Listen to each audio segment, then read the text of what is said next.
There's just unity there. There's just a unity there. It's when that Zionist entity came in, that's when the unity was like destroyed. Because a hatred came in. A superiority complex came in. I'm better than you type attitude came in. And it disrupted things. It caused nothing but injustice. And so we have to have it again in order for it to be peace. The Zionists have flunked. He flunked. They had the opportunity to rule, and he flunked because they oppressed the people. Go ahead, bro. Just a point of observation. Some of the groups which you laud as being the heroes of actively resisting Zionism actually seem to have vastly conflicting long-term agendas. Explicitly, I think I'm talking about Hamas, Iran, and Hezbollah. Now, of course, right now, Zionism can use as many enemies as possible, but how do you reconcile the conflicting objectives of these groups, assuming that if Zionism did rapidly decline, these guys would not be chill with each other? They would not be what? Chill with each other. No, I think opposite. They would be chill with each other. Because that's the whole part, that's at the core of the Islamic awakening, the Islamic movement. The policy of the Islamic movement has always been unity between Sunni and Shia. That's always been the policy of the Islamic movement, always. When you look at the situation when, remember when the Israelis hit Gaza? They hit Gaza, and then Hezbollah hit the Israelis? That was Sunni Shia unity, but we didn't even notice it. When that happened, that was major unity. It was as if the giant was beating up one of our brothers, and then someone else came and threw it, rocket the giant. You know what I'm saying? To get him off him. That's what it was like.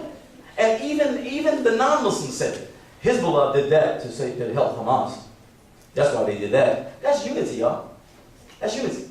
This thing is a part of this thing. Iran. Iran sends help to Hamas. Iran has in their constitution that they're constitutionally bound to help Palestine. They have to help Palestine.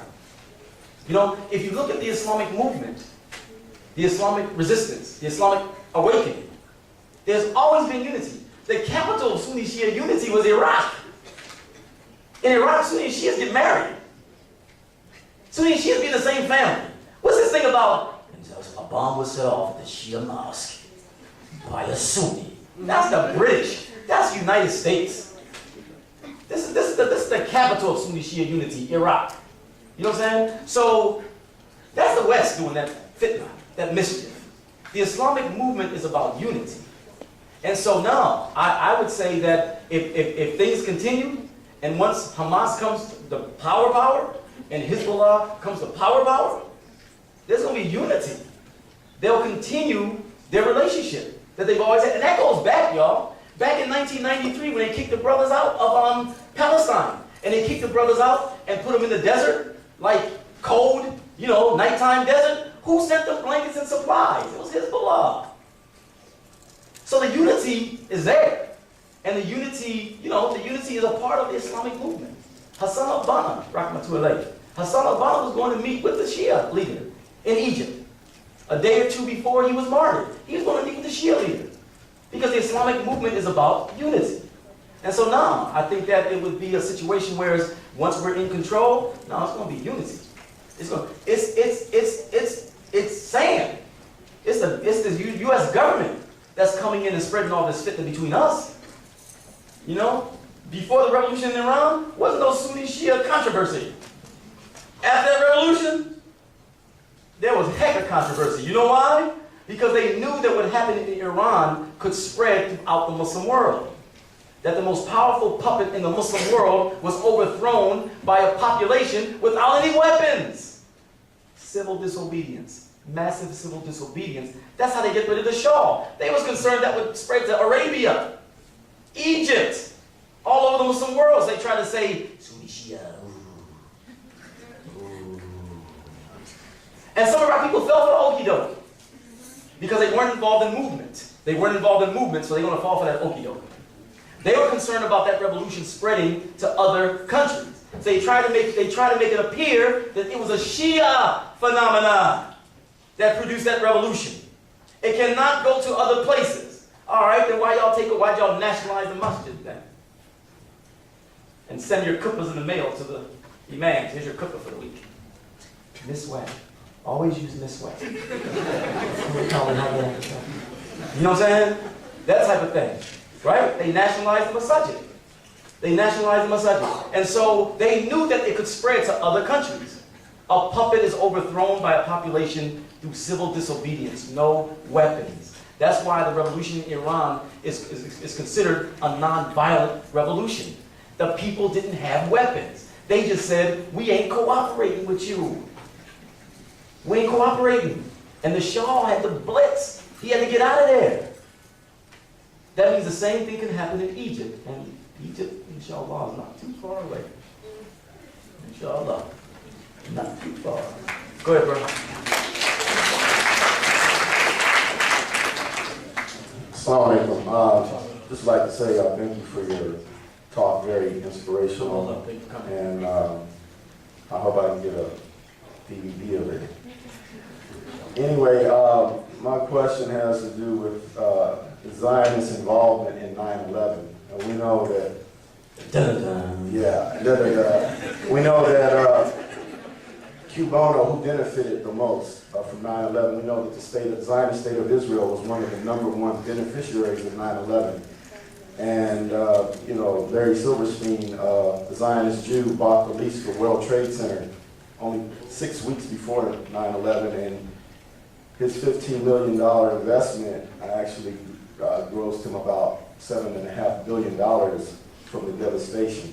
My question is, could you elaborate to some extent on Zionist involvement in 9/11 and how that affected the current world crisis, and how we can maybe better expose this complicity of the Zionists concerning 9/11? You just broke it down. But 9/11 has to be looked at in context of the first World Trade Center bombing in 1993.